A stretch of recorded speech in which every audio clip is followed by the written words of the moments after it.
Important है या आप समझते हैं कि इसकी कोई ख़ास अहमियत नहीं है, बस आएँगे और जैसे हमारे एक और दोस्त कह रहे थे कि बस बिरयानी खाएँगे और वापस चले जाएँगे, क्या होगा? नहीं देखिए, आजू जी इसमें 2 चीज़ें हैं। पहले भेजता है कि पाकिस्तान कितना अहमियत ये एससीओ को देता है और कितना सीरियसली अपना मेंबरशिप को भी लेता है। I am looking forward to engaging bilaterally उन ममालिक के साथ जो 2 दफा मुझे कत्ल करने की कोशिश की है। एक दफा वजीराबाद, दूसरी दफा 18 मार्च को जुडिशल कॉम्प्लेक्स में मुझे कत्ल करने की कोशिश। भेजता है कि पाकिस्तान कितना अहमियत ये एससीओ को देता है और कितना सीरियसली अपना मेंबरशिप को भी लेता है। I am looking forward to engaging bilaterally उन ममालिक के साथ जो इस ऑर्गेनाइजेशन का हिस्सा है। मैं गोवा भारत जा रहा हूँ, जहाँ मैं पाकिस्तान का डेलीगेशन को क़यादत कर रहा हूँ to attend the Shanghai cooperation organisations council of foreign ministers.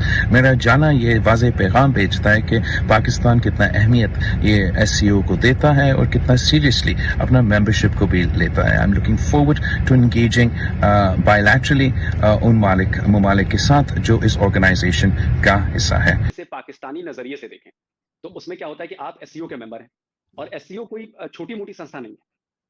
इसमें हम चाइना है, हम हैं, पाकिस्तान है और भी हैं, ऑब्जर्वर में ईरान भी शामिल हो गया है। तो ये एक बड़ा मंच है। तो मुझे लगता है कि अगर पाकिस्तान के सियासतदानों को ये बात थोड़ी लेट समझ में आई, क्योंकि ऐसे मंचों की उपेक्षा नहीं करनी चाहिए। जब भी आप यहाँ पे जो लैटरल मंच होते हैं, प्लेटफ़ॉर्म्स होते हैं, वहाँ पर ऑलवेज़ अगर आप उसके मेंबर हैं, तो ऑलवेज़ आपको जाना चाहिए। क्योंकि देखिए, हमारे और चाइना के बीच भी प्रॉब्लम है, बॉर्डर को लेकर इश्यूज़ हैं। अभी आपने देखा होगा गलवान 2 ढाई साल पहले संघर्ष हुआ। लेकिन हमने किसी प्लेटफ़ॉर्म से एक-दूसरे का बायकॉट नहीं किया। हम एससीओ की मीटिंग में भी जा रहे हैं, बाकी ब्रिक्स की मीटिंग हुई, वहाँ भी हमने देखा कि दोनों देशों ने बात की। अभी ठीक है, अभी उनके डिफेंस मिनिस्टर आए थे, जिसमें आपके डिफेंस मिनिस्टर नहीं आए एससीओ वाली मीटिंग में, तो उनके डिफेंस मिनिस्टर आए थे, हमारी बातचीत हुई, भले हाथ नहीं मिलाया राजनाथ सिंह ने, चलिए वो अलग बात है, नाराज़गी है, लेकिन बातचीत तो हुई, टेबल पर बैठे तो सही। तो मुझे लगता है कि देखिए, पाकिस्तान के लिए बड़ा इम्पोर्टेंट है कि इस तरह की मीटिंग्स में वो शामिल हों और एससीओ का मंच ये बन सकता है। अब जो दूसरी बात मैं कहना लेकिन बहुत से लोग पाकिस्तान में इस बात को पसंद नहीं भी कर रहे और कई लोगों के हमने इंटरव्यूज़ भी देखे, जैसे डॉक्टर बासित जो हैं, जो पहले वहाँ पे हाई कमिश्नर भी रह चुके हैं। ख़ैर वो आजकल बहुत ज़्यादा इस किस्म की बात करते हैं जो अगेंस्ट जा रही हो, तो उन्होंने भी कहा नहीं जाना चाहिए, इमरान खान भी कह रहे हैं नहीं जाना चाहिए। तो आपके ख़्याल से ये लोग इसलिए बात कर रहे हैं क्योंकि ये एस्टेब्लिशमेंट के उस हिस्से से हैं जो नहीं चाहता कि भारत के साथ टर्म्स बेहतर हों, या आपको लगता है कि बस एक स्टेटमेंट देनी थी, सो देनी थी? इख्तलाफात होते हैं, सब चीज़ होते हैं, लेकिन अगर आगे बेहतर भविष्य चाहिए, तो आपको बातचीत करनी पड़ेगी और जो लोग इसको अपोज़ कर रहे हैं, मुझे लगता है कि वो शॉर्ट टर्म गेन के लिए अपोज़ कर रहे हैं। लॉन्ग टर्म गेन अगर पाकिस्तान को देखना पड़ेगा, तो उसको भारत से रिलेशन अच्छे करने ही पड़ेंगे, मजबूरी है उसकी। बिल्कुल ऐसा ही है, लेकिन सब यही कह रहे हैं कि ज़्यादा फ़ायदा पाकिस्तान का ही है। लेकिन बिलावल भुट्टो ज़रदारी के लिए भी कहा जा रहा है कि वो बहुत नए हैं, पहली बार जो है वो फ़ॉरेन मिनिस्टर बने हैं और डॉक्टर जयशंकर के मुकाबले में ज़ाहिर है कि बिल्कुल ही एक नौसिखिए जिसे कहते हैं। तो आपको क्या लग रहा है कि वाक़ई में उनकी कोई ट्रेनिंग हो रही है इस तरह से उनको जो भेजा जा रहा है हर जगह, क्योंकि पाकिस्तान में तो ख़ैर वो बहुत ही कम रहते हैं, अक्सर किसी न किसी कंट्री में गए होते हैं। तो एज़ अ फ़ॉरेन मिनिस्टर क्या उनको पॉलिश किया जा रहा है, कुछ सिखाया जा रहा है? और अभी जो वो इंडिया कल पहुँचेंगे, तो क्या कोई इस किस्म की भी बात हो रही है या लोग सोच रहे हैं कि कहीं वो फिर कश्मीर, कश्मीर ना शुरू कर दें और कोई बिल्कुल एक ऐसी बात ना कर दें जिसका उस मीटिंग से कोई ताल्लुक ही ना हो? देखिए, इंडिया के लोगों को भी पता है हम लोग की आपस में भी बातचीत हो रही है, सब ये सब हम तैयार हैं इस चीज़ के लिए और इसमें 100% हमें पूरा भरोसा है कि इसमें बिलावल भुट्टो बिल्कुल अपनी हमारी उम्मीदों पर खरा उतरेंगे और कश्मीर का नाम लेंगे।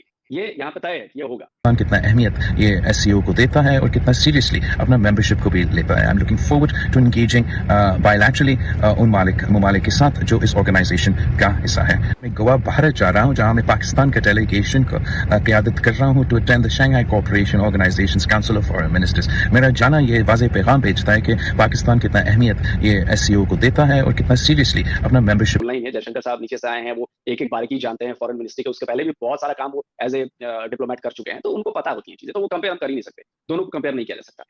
बिलावल भुट्टो के लिए यस, बिलावल भुट्टो के लिए चुनौती बहुत बड़ी है। देखिए, क्योंकि एक धड़ा ऐसा है जो चाहता है कि बिलावल ना जाएँ, एक धड़ा ऐसा है आपके यहाँ जो चाहता है कि नहीं बिलावल जाएँ और बातचीत हो। अब बिलावल के सामने है कि वो आकर अपने देश को कैसे रिप्रेजेंट करते हैं। क्या वो सिंसियर होकर बातचीत करेंगे जिस चीज़ के लिए वो मीटिंग है, एससीओ की मीटिंग जिन चीज़ों के लिए है, आतंकवाद पर बात करने के लिए है, बिज़नेस पर बात करने के लिए, बहुत सारी चीज़ें हैं। क्या वो उस मंच का इस्तेमाल सिर्फ उसी के लिए करेंगे? और अगर वो कश्मीर के लिए करते हैं, तो फिर वो उसी ट्रैप में फँस जाएँगे जिसमें उनको फँसाया जा रहा है। और अगर उन्होंने अच्छा एक बात बताइए आज़ू जी, 75 इयर्स में क्या कश्मीर को लेकर इंडिया का स्टैंड बदला या पाकिस्तान का स्टैंड बदला? नहीं बदला? नहीं, नहीं क्या बदला। पाकिस्तान की तरफ से जो भी कोशिशें की गई 3 बार अटैक किया गया कश्मीर के लिए, 3 लड़ाइयां तो हमने बिल्कुल कश्मीर के लिए लड़ी हैं। क्या कश्मीर का 1 इंच भी आप ले पाए? नहीं ले पाए। नहीं। कश्मीर बनेगा पाकिस्तानी 75 ईयर से हर बच्चे की जुबान में, जहन में भरा जाता है ये नारा। क्या कश्मीर बन गया पाकिस्तान? नहीं बन पाया। तो अगर हम इसे देखें तो पाकिस्तान, अगर मैं इंडिया की सोच के बारे में बात करूं कि जो आपकी इमेज जो पोर्ट्रे हो रही है वो कैसी पोर्ट्रे हो रही है? आप गली के गुंडे की तरह पोर्ट्रे हो रहे हो कि एक हाथ में आपके न्यूक है और दूसरे में कहते हो फॉरेन मिनिस्टर है। फॉरेन मिनिस्टर का काम होता है बहुत डिप्लोमेटिकली काम करना, जैसे हमारे फॉरेन मिनिस्टर करते हैं। लेकिन उन्होंने डायरेक्टली ये पर्सनल अटैक किया। ठीक है, आप एज ए इंडिया को अटैक करिए, आप उनको कश्मीर मुद्दे पर करिए, लेकिन जब आप पर्सनल अटैक पर आ जाते हैं ना, तो फिर आप इस बात के लिए भी तैयार रहिएगा कि पर्सनल अटैक आप पर भी होगा। तो मे भी अगर यहाँ पर आए और उन्होंने अगर थोड़ी बहुत इधर उधर की, तो मे भी हो सकता है कि इधर से कुछ ना कुछ ऐसा दिखाया जाए, शो किया जाए कि बॉस हम आपको ज्यादा भाव नहीं दे रहे। दूसरी चीज की आपने बात कही कि बिलावल भुट्टो के लिए कैसा रहेगा। देखिए, मौका अच्छा है बिलावल भुट्टो के लिए, अगर वो चाहते हैं कि पाकिस्तान की राह जो है वो आगे आसान हो, तो उसके लिए उन्हीं को कोशिश करनी पड़ेगी। उनको अपने बिहेवियर को बदलना होगा, अपने नैरेटिव को बदलना होगा। वो नैरेटिव, जैसे हमारा तो स्टैंड है, गोली और गोली एक साथ नहीं चल सकती।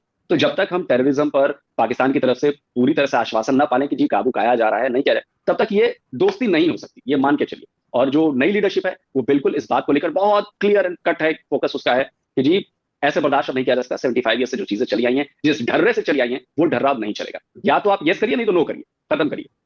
तो ये ऐसे नहीं चलेगा। तो ये जी, एक तरफ जो डिफेंस मिनिस्टर हैं वो शरीक नहीं हुए, हालांकि बड़ा शोर था उनका भी कि शायद वो जाएंगे, इस मीटिंग में नहीं गए, लेकिन दूसरी तरफ फॉरेन मिनिस्टर जा रहे हैं। क्या मैसेज किया जा रहा है इंडिया को पाकिस्तान की तरफ से कि हम बात करना चाहते हैं या हम बात करना नहीं चाहते? क्योंकि एक मिनिस्टर नहीं जाता, दूसरा जो है वो चले जाते हैं। तो आपके ख्याल से क्या मैसेज जा रहा है? और आगे ये मतलब आपको लग रहा है कि बेहतर हुआ है कि इस तरह की अगर मीटिंग्स होती रहे, टाइम टू टाइम पाकिस्तान से भी इन्विटेशन आते रहे, तो क्या भारत के भी लीडर्स कभी सोचेंगे कि वो भी पाकिस्तान विजिट करें? जी बिल्कुल, अगर मल्टीलैटरल प्लेटफॉर्म है तो वहां पे तो विजिट करना चाहिए और भारत के लोग करेंगे भी। देखिए, Bilawal Bhutto as a India Pakistan के लिए नहीं आ रहे। वो बिलावल भुट्टो, हमें समझना पड़ेगा, एससीओ के लिए आ रहे हैं। वो सिर्फ इंडिया से बात करने नहीं आ रहे हैं, वो उस मंच पे आ रहे हैं जहां पे इंडिया भी है। इसके अलावा भी 10 कंट्रीज और भी हैं।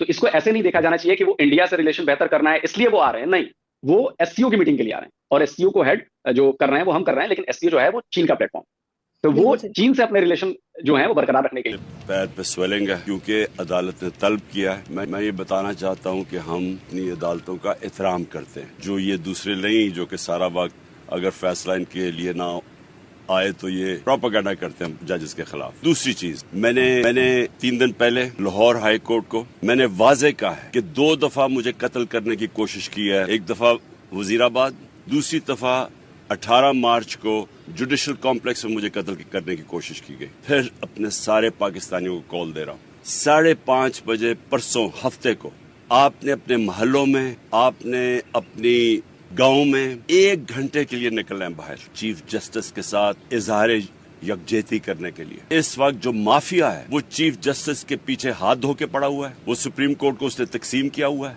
वो पाकिस्तान की आइन की धज्जियां उड़ा रहा है। 90 दिन के अंदर जो इलेक्शन होने थे, क्योंकि वो इलेक्शन से भाग रहे हैं, क्योंकि महंगाई और बेरोजगारी ने तबाही मचा दी है पाकिस्तान में, तो वो डरे हुए इलेक्शन से, उसकी वजह से वो पाकिस्तान के आइन के खिलाफ जा रहे हैं। वो पाकिस्तान के सुप्रीम कोर्ट और चीफ जस्टिस के खिलाफ जा रहे हैं। सब ने 5:30 बजे अपने घरों से बाहर निकलना है और 1 घंटे के लिए अपने चीफ जस्टिस को बताना है कि सारी कौम उसके साथ खड़ी है। मैं फिर से लाहौर में रैली लीड करूंगा, इस्लामाबाद में रैली होगी, पिंडी में रैली होगी और पेशावर में रैली होगी। ये सारी रैलीज फिर से